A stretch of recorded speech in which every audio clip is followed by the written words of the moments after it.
breaking news mode, and this time, it's not a drill. Just minutes ago, Vladimir Putin issued a direct and unprecedented threat to the United Kingdom, accusing Prime Minister Keir Starmer of provoking war on Russia's doorstep. Within hours, Moscow released a chilling statement warning that Britain had crossed the line of no return. The timing was not accidental. It came as NATO fractured in public view, with American Senator JD Vance delivering a brutal warning to Starmer live on global television. And behind the polished smiles and diplomatic speeches, the alliance that held Europe together for 75 years is quietly breaking apart. Inside Westminster, the atmosphere is electric and terrified. Reports suggest emergency meetings have been called inside Downing Street and Whitehall. Starmer's face, normally calm and methodical, appeared strained as he was rushed into number 10 under heavy security. The Prime Minister has yet to make a statement, but his silence is speaking volumes. Because this isn't just about foreign policy, it's about survival. For the first time in decades, Britain finds itself staring down a nuclear power, while its closest allies begin to question whether they can still trust London's leadership. The story began days ago when leaked documents from a NATO intelligence briefing revealed Britain's covert support for Ukrainian drone strikes, not from Polish or Romanian bases, but from a secret installation in the North Sea. Moscow, furious and humiliated, vowed direct retaliation. At first, many dismissed it as Kremlin theatre, but when Putin appeared on state television flanked by generals and maps showing British radar systems, the mood changed instantly. It wasn't a bluff.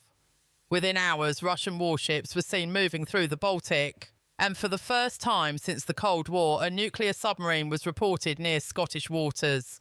Then came the statement from Washington. JD Vance, a rising star in American politics and a known critic of NATO expansion, accused Starmer of reckless provocation that could drag the entire West into disaster.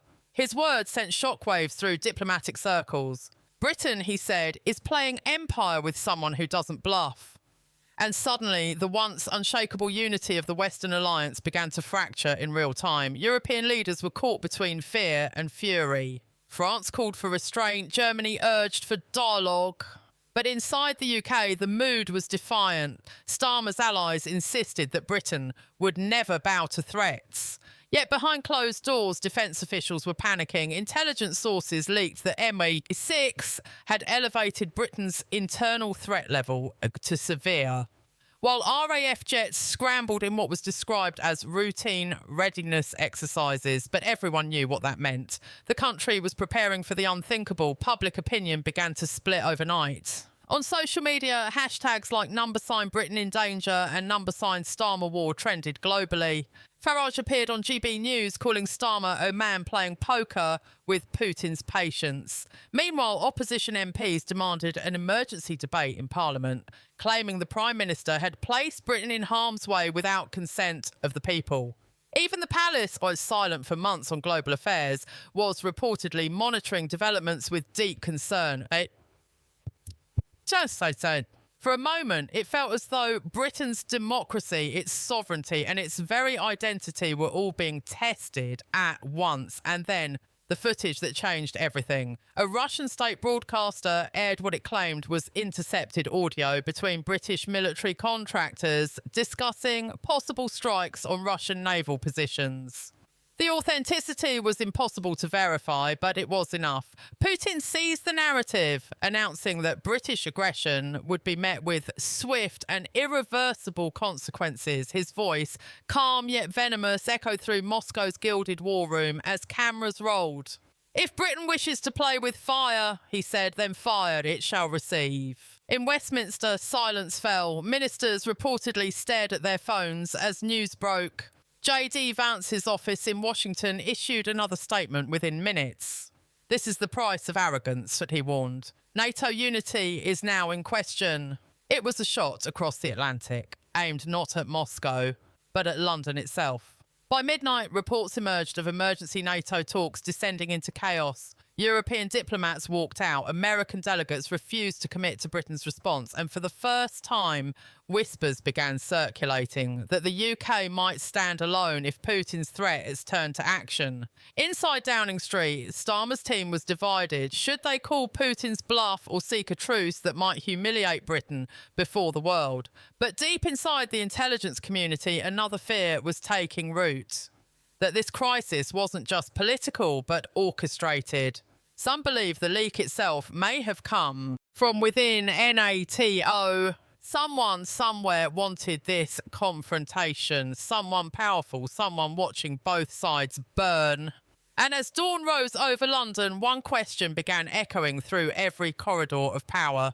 Is this the moment Britain finally loses control of its own destiny, or is something far darker unfolding? Something no one in Westminster dares to say out loud. The next morning, Britain woke to headlines that no one thought possible. Putin threatens strike on UK as NATO falters. Every paper carried the same image. Starmer leaving number 10 at dawn, his expression unreadable, his hands buried deep in his coat pockets as sirens echoed faintly in the background. It was the image of a man trapped between power and panic. Behind him, advisors whispered urgently into phones. Across the street, cameras flashed. The world wanted answers, but Downing Street gave none. Inside the Cabinet Office, the atmosphere was suffocating. The Prime Minister had just received an emergency briefing from the Joint Intelligence Committee, and what he heard chilled the room. British cyber defences were being probed in real time. Multiple attempts had been detected overnight on critical infrastructure systems in water, energy, communications. It wasn't just an online threat, it was psychological warfare aimed at making Britain blink first. Starmer's voice reportedly cracked as he said the words, "Article 5 may not save us this time." Meanwhile, in Washington, Senator JD Vance doubled down. Appearing on national television, he accused the British government of dragging America into another European nightmare. His tone was sharp, his words precise. Britain, he said, is losing control. And NATO is paying the price. It was a brutal statement, not from a fringe figure, but from a man whose voice carried weight in the White House. Within hours, US officials began to distance themselves from Starmer's rhetoric.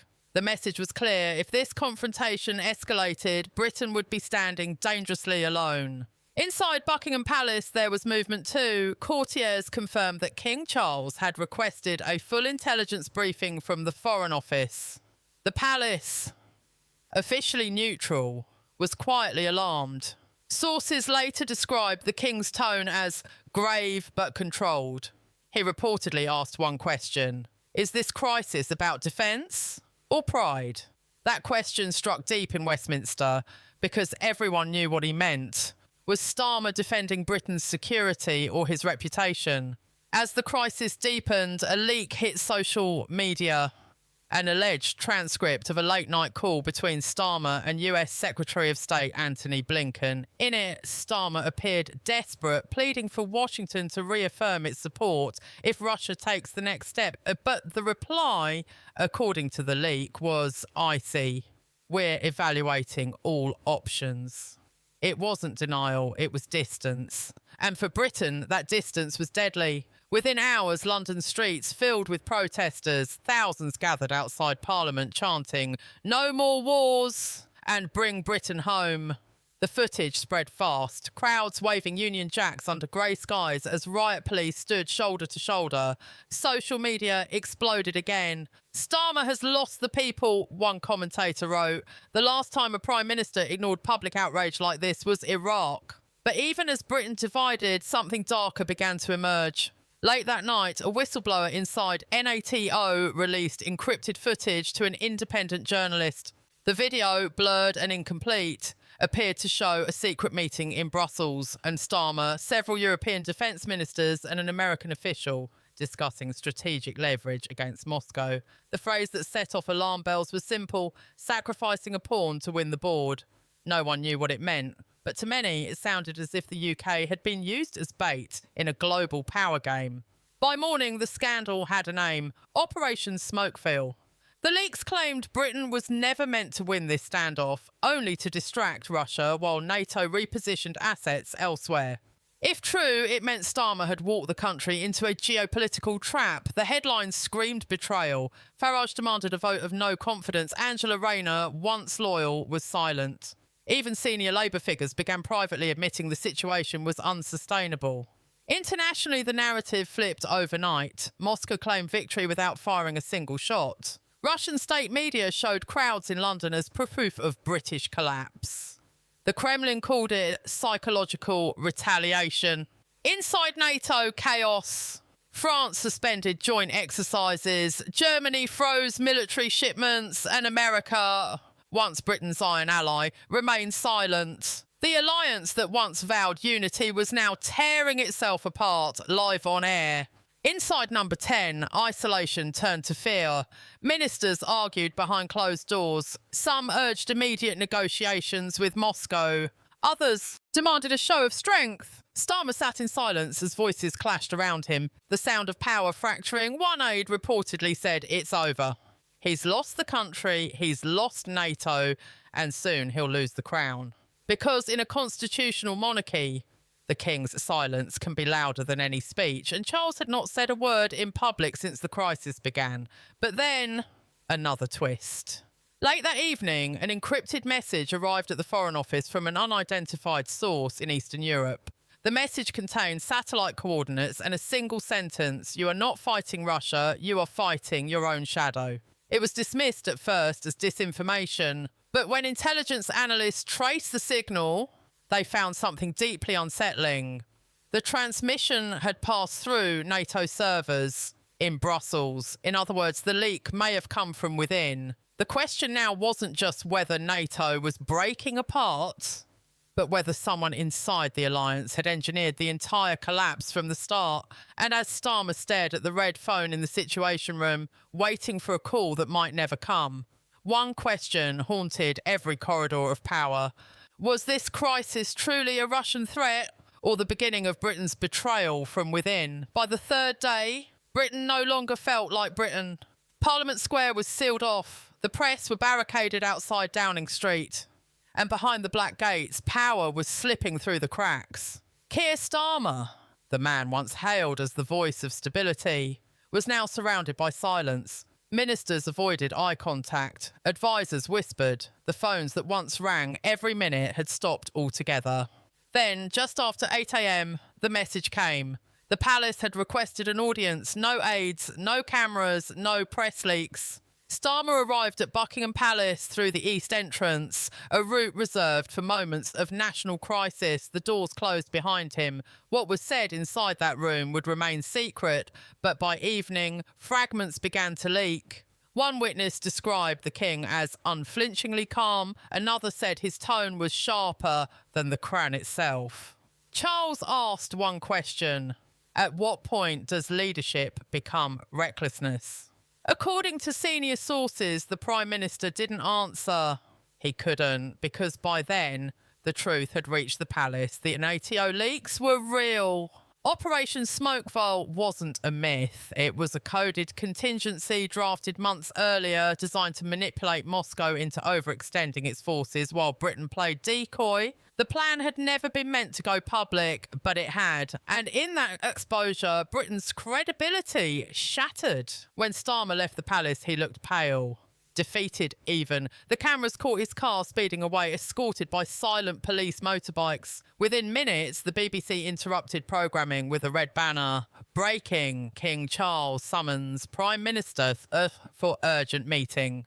The image sent shockwaves across the world. To the public, it looked like a reckoning. To insiders, it was one. Across Westminster, panic turned to open rebellion. Richard Tice called for Starmer's resignation live on GB News. Nigel Farage declared the government morally bankrupt. Angela Rayner, after days of silence, appeared before cameras, her expression grave. "The people deserve honesty," she said. "We cannot lead a nation through deception." It was the final fracture. The country sensed it. The air itself felt heavier. Meanwhile, across the Atlantic, JD Vance gave a chilling statement. "We warned them," he said. "Now Britain must live with the consequences." The words were cold, deliberate, almost funereal. And within hours, the White House quietly confirmed it had suspended joint military coordination with the UK pending strategic review. Translation: London was on its own. In Moscow, Putin appeared on state television smirking as he delivered a single line: "The empire that once ruled the seas cannot rule itself." Russian media replayed it on loop, while in Britain, fury boiled over. Demonstrators surrounded Parliament, lighting flares, waving placards, reading "Lied for NATO" and "Britain deserves the truth."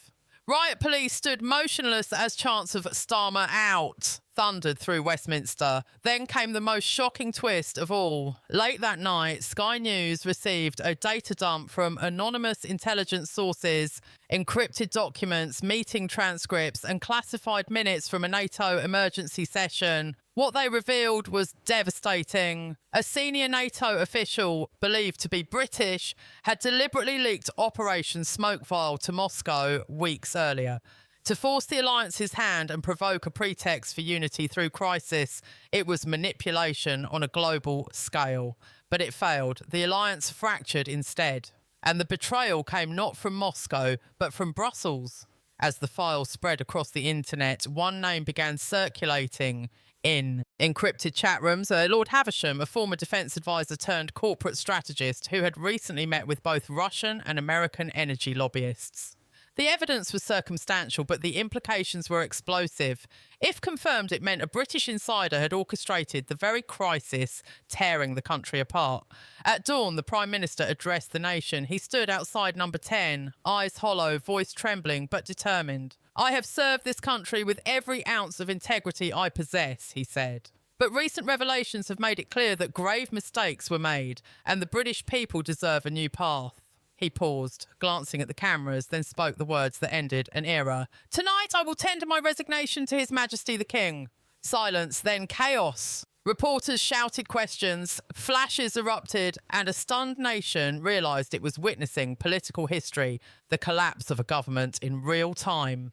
Within minutes, Buckingham Palace confirmed that the King had accepted the resignation and would address the nation that evening. And when the broadcast came, it was unlike anything in living memory. King Charles appeared solemn, resolute, framed by the Union flag. His words echoed through every living room in Britain. Democracy is not tested by victory. It is tested by truth. Tonight, I call upon this nation to remember who we are. We do not bend to fear nor trade our honour for convenience. The speech was brief, but it reignited something. Pride. Sorrow, unity. For the first time in weeks, people felt still. Yet the question lingered, haunting every corridor of power. If the betrayal came from within NATO and from within Britain itself, who truly governs the West now? Is this the end of an alliance or the beginning of a darker order rising from its ashes?